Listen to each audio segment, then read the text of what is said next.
The Russian embassy in the UK has taken a swipe at NATO for flying reconnaissance aircraft close to Russia, even as its own jets were caught twice doing the same near NATO airspace. Transparency, provided for by Open Skies Treaty, not enough? The embassy tweeted on Friday, alluding to the international agreement that allows Russia and Western governments to fly over one another's territory for information-gathering purposes. The post referred to an infographic published earlier by the Russian Ministry of Defense claiming that 20 foreign aircraft flew near Russian airspace over the last week, triggering 6 intercepts.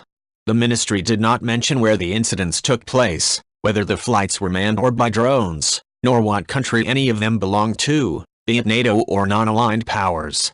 The intercepts all occurred in international airspace so did not violate Russian airspace, the ministry underlined.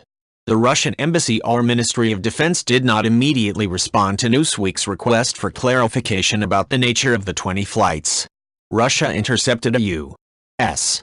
strategic bomber over the Baltic Sea last month. But despite concern from Russian diplomats in the UK about NATO jets making reconnaissance runs near Russian airspace, its own Air Force prompted 2 escorts from NATO allied jets last week, Lithuania's Ministry of Defense reported. The first intercept took place on July 4, when a Russian Il-20 reconnaissance jet flew to Russia's Baltic enclave, Kaliningrad, without a flight plan and with onboard transponder off. The aircraft maintained radio contact with air traffic control nonetheless, Lithuania reported. The second of the intercepts was similar, albeit flew with a flight plan, 3 days later. As far as Open Skies is concerned, the Russian Ministry of Defense indicates it inspected 2 countries over the last week, the U.S. and Norway, and was inspected by 2 others, Poland and Slovakia, who performed 1 joint inspection.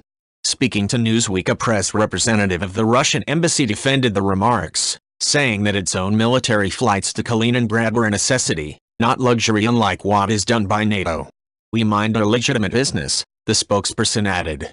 When asked to comment on the incidents, a NATO press official, who declined to be named in line with official policy, said allies in NATO routinely fly reconnaissance aircraft over Central Europe.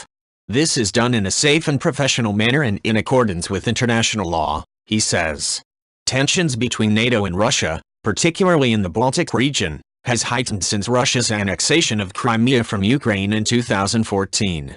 Although Moscow has vowed it would never attack NATO, its interpretation of whether or not it attacked Ukraine has enforced suspicion among some other ex-Soviet states such as all 3 Baltics.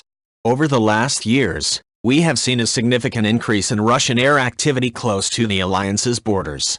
Airspace safety is of great importance to the alliance, and we have discussed this issue with Russia, including in the NATO-Russia Council. If you like this video, please leave a like and subscribe.